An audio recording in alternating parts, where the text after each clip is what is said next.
Welcome viewers. आज हम बात करते हैं नेक्स्ट टॉपिक हमारा फिजियोलॉजी ऑफ रेस्पिरेशन में कंट्रोल ऑफ रेस्पिरेशन के बारे में। जैसा कि जो श्वसन की क्रिया होती है उसका कंट्रोल कैसे होता है। हमें पता है कि जो हम सांस लेने की क्रिया करते हैं वो एक अनैच्छिक और ऑटोमेटिक क्रिया है जो कि हमेशा सामान्य स्थिति से फिक्स रेट यानी 16 से 20 श्वसन जो रेट होती है, ब्रीदिंग रेट पर मिनट के हिसाब से चलती रहती है। लेकिन इसका जो नियंत्रण होता है, कंट्रोल होता है, वो हमारे ब्रेन का जो मेडुला ऑब्लोंगेटा वाला पार्ट है वहाँ पे स्थित श्वसन केंद्र होते हैं। ब्रेन में जो मेडुला ऑब्लोंगेटा है, पोन्स है, वहाँ पे श्वसन केंद्र होते हैं। उनको हम श्वसन केंद्र यानी रेस्पिरेटरी सेंटर कहते हैं। वहाँ से जो नर्व सप्लाई होती है फेफड़ों तक, उसके द्वारा ही हमारी श्वसन क्रिया का एक प्रकार का तंत्रिक ये नियंत्रण होता है। श्वसन केंद्र द्वारा वेंटिलेशन की क्रिया का नियंत्रण होता है। इसका प्रत्येक पार्श्व भाग इंस्पायरी सेंटर एवं एक एक्सपायरी सेंटर से बना होता है। यानी जो श्वसन केंद्र होता है मेडुला ऑब्लोंगेटा में, उसमें दो सेंटर होते हैं। एक होता है इंस्पायरी सेंटर और दूसरा होता है एक्सपायरी सेंटर। इंस्पायरेटरी का मतलब है निःश्वसन केंद्र, सांस लेने की प्रक्रिया।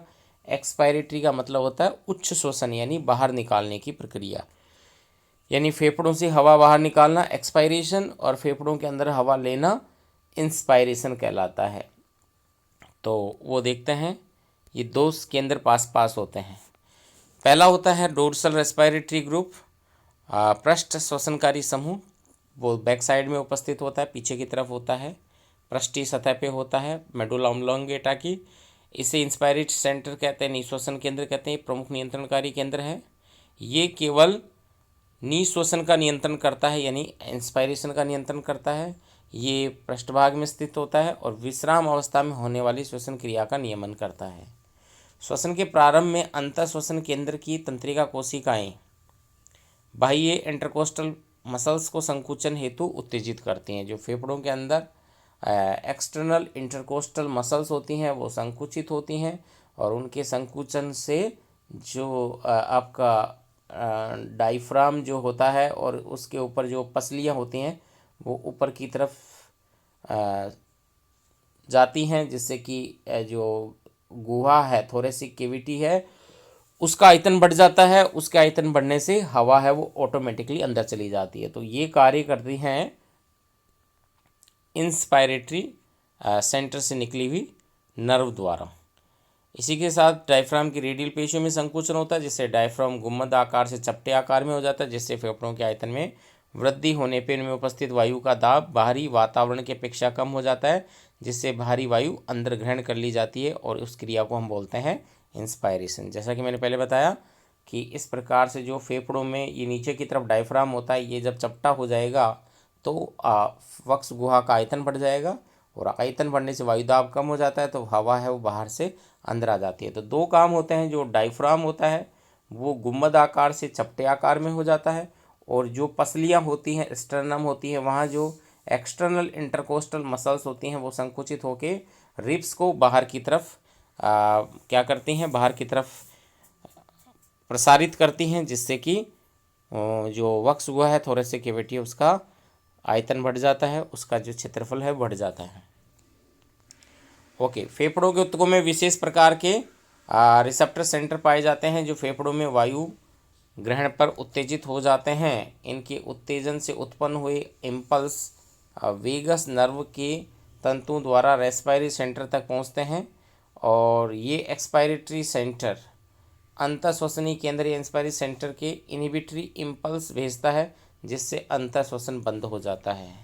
तो क्या होता है, एक और इसके पास में होता है, उसको बोलते हैं बाह्य श्वसन केंद्र, एक्सपायरेटरी सेंटर, वो इसी के बगल में होता है, अंतःश्वसनी केंद्र के अधर सतह की ओर होता है। तो जो इंस्पायरी सेंटर को ये क्या भेजता है, संदमक आवेग भेजता है, यानी इनहिबिटरी इम्पल्स भेजता है। इनहिबिटरी इम्पल्स भेजने से वहाँ से नर्व जो इम्पल्स हैं, आवेग है, वो आना बंद हो जाते हैं फेफड़ों तक।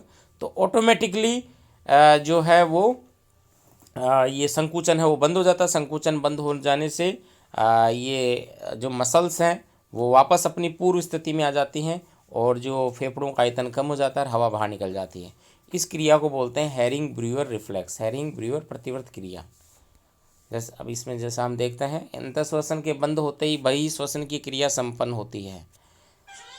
बहिःश्वसन केंद्र एक्सपायरेटरी सेंटर एक्सपायरेशन की पेशियों को आवेग नहीं भेजता, बल्कि यह केवल अंतःश्वसन की क्रिया को ही संदमित करता है। यह बता चुका हूँ मैं बात। अंतःश्वसन केंद्र की क्रिया को हमेशा ब्लॉक कर देता है, इनहिबिट कर देता है। अंतःश्वसन के संदमन से एक्सपायरेशन के कारण फेफड़ों की वायु जो है वो बाहर निकल जाती है, और जिससे बहिःश्वसन केंद्र द्वारा उत्पन्न संदमन से अंतःश्वसन केंद्र मुक्त हो जाता है, जिससे अगले अंतःश्वसन के लिए आवेग भेजता है। तो वो क्रिया बार बार होती रहती है। एक बार अंतःश्वसन एक्साइटेड होता है, उसके बाद में बहिःश्वसन केंद्र एक्साइटेड होता है, तो ये क्रिया चलती रहती है। दूसरा है न्यूमोटैक्सिक मैकेनिज्म बोलते हैं इसे, वातानुचलनी क्रिया विधि। स्तनधारियों में श्वसन नियंत्रण संबंधी तंत्रिका कोशिकाओं का एक समूह मस्तिष्क के पोन्स भाग में पाया जाता है, इसे न्यूमोटैक्सिक सेंटर कहते हैं। ये होता है न्यूमोटैक्सिक सेंटर।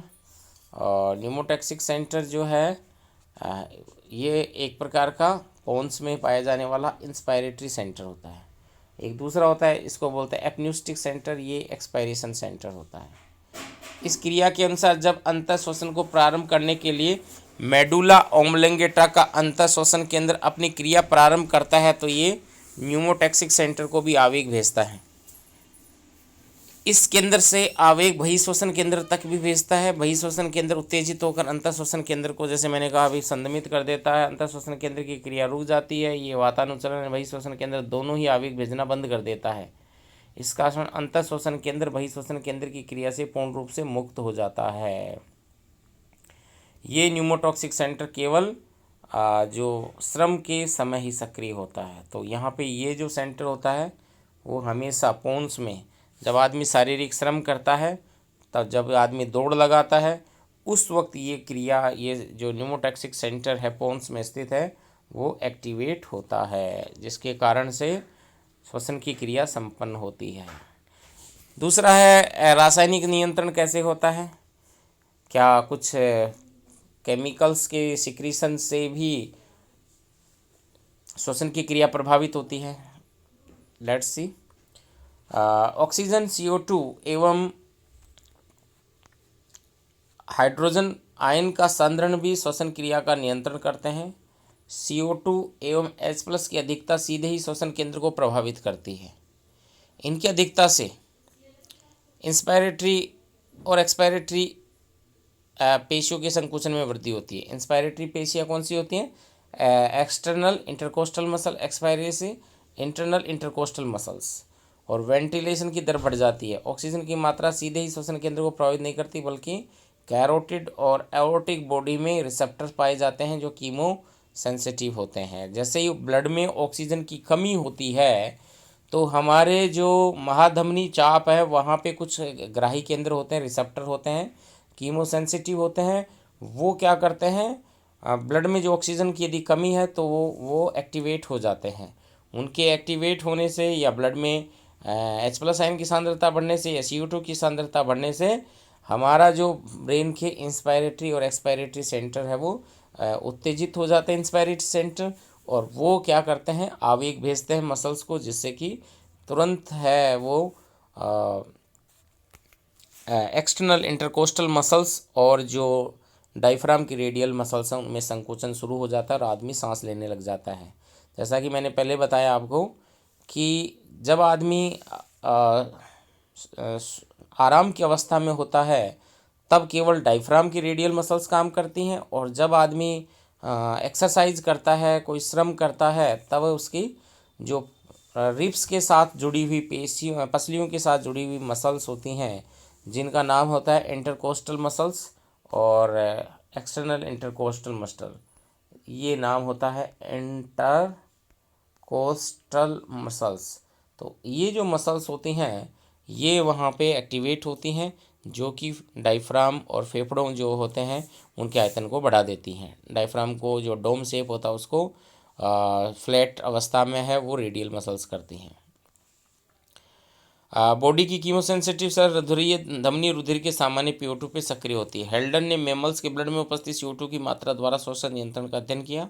इंस्पायरेशन में ली जाने वाली वायु में 0.03% CO2 उपस्थित होती है और मेडुला का संपर्क हटने पर रुधिर में CO2 की मात्रा बढ़ जाती है, जिससे श्वसन केंद्र उत्तेजित हो जाते हैं, श्वसन की दर बढ़ जाती है। ब्लड में CO2 के तनाव में वृद्धि को हाइपरकैप्निया कहते हैं। CO2 यदि ब्लड में बढ़ जाती है तो उस क्रिया को हाइपरकैप्निया कहते हैं। एक चीज़ और है, और निम्न सांद्रता को एक एपनिया कहते हैं। CO2 की निम्न सांद्रता होती है, उसको एक एपनिया कहते हैं। अंतः श्वसन की क्रिया जिससे एक तरह से रुक जाती है यदि CO2 बिल्कुल भी नहीं होती है।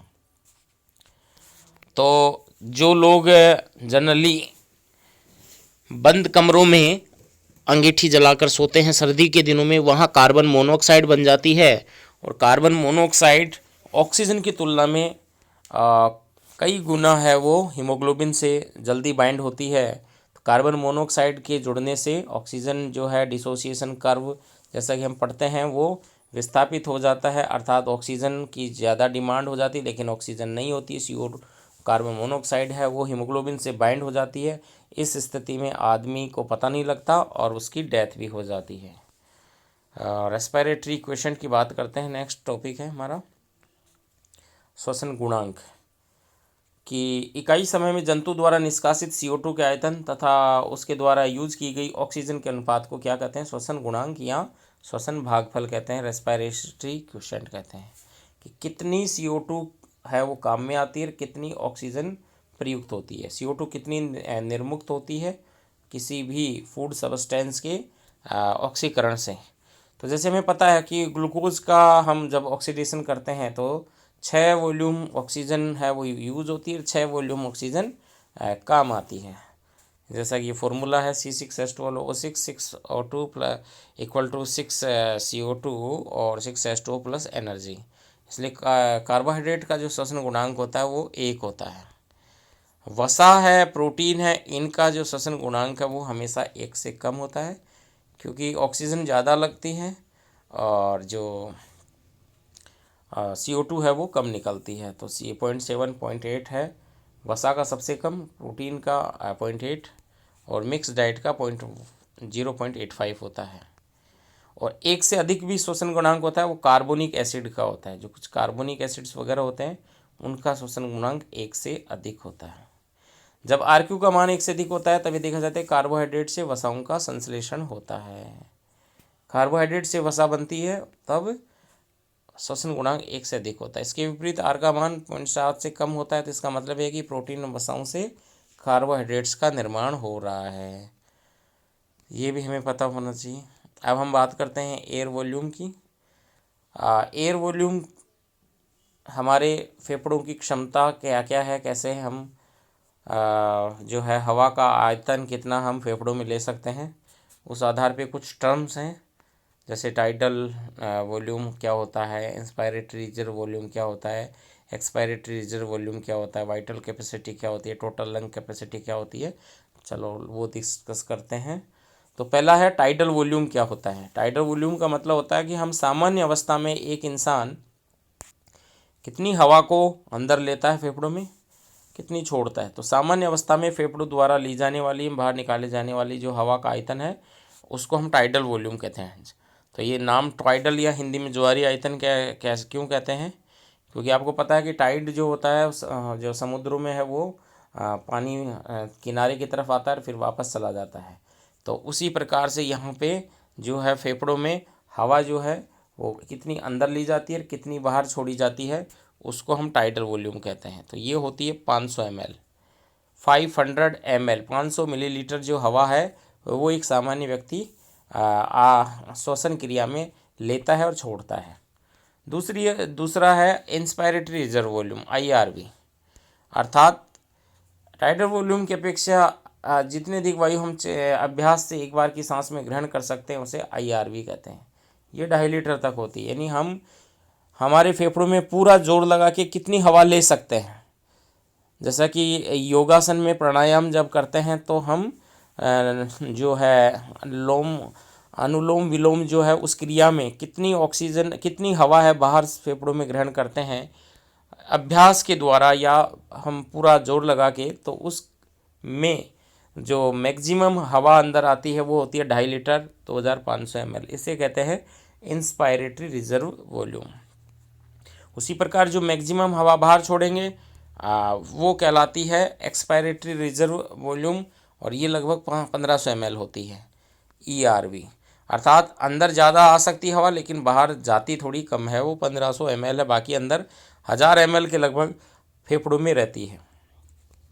वाइटल कैपेसिटी, वायु की वह मात्रा जिसे हम पूरी चेष्टा द्वारा फेफड़ों में भरकर बाहर निकाल सकते हैं, ये हमारी वाइटल कैपेसिटी होती है। वाइटल कैपेसिटी फेफड़ों की, जिसके अंदर सारी जो हैं tidal volume, inspiratory reserve volume और एक्सपायरेटरी रिजर्व वॉल्यूम की कितनी हवा है वो फेफड़ों की जो है वो हम लेते हैं, निकाल सकते हैं, वो कहलाती है फेफड़ों की वाइटल कैपेसिटी। ये 4500 मिलीलीटर या 4.5 लीटर हो सकती है। एक होती है रेजिडुअल वैल्यू, वायु की वह मात्रा जो फिर भी फेफड़ों में शेष रह जाती है पूरी हवा निकालने के बाद भी। यदि पूरा हम अधिकतम चेष्टा करके वायु बाहर निकाल देते हैं फिर भी हवा हमारे फेफड़ों की एल्वियोलाई में रहती है, उसे हम रेजिडुअल वॉल्यूम कहते हैं। तो ये 1000 ml होता है। तो ये हो गया रेजिडुअल वॉल्यूम। अंत में हम बात करते हैं टोटल लंग कैपेसिटी की, जो कहलाती है TLC। ये वायु की वह कुल मात्रा जो फेफड़ों में समा सकती है।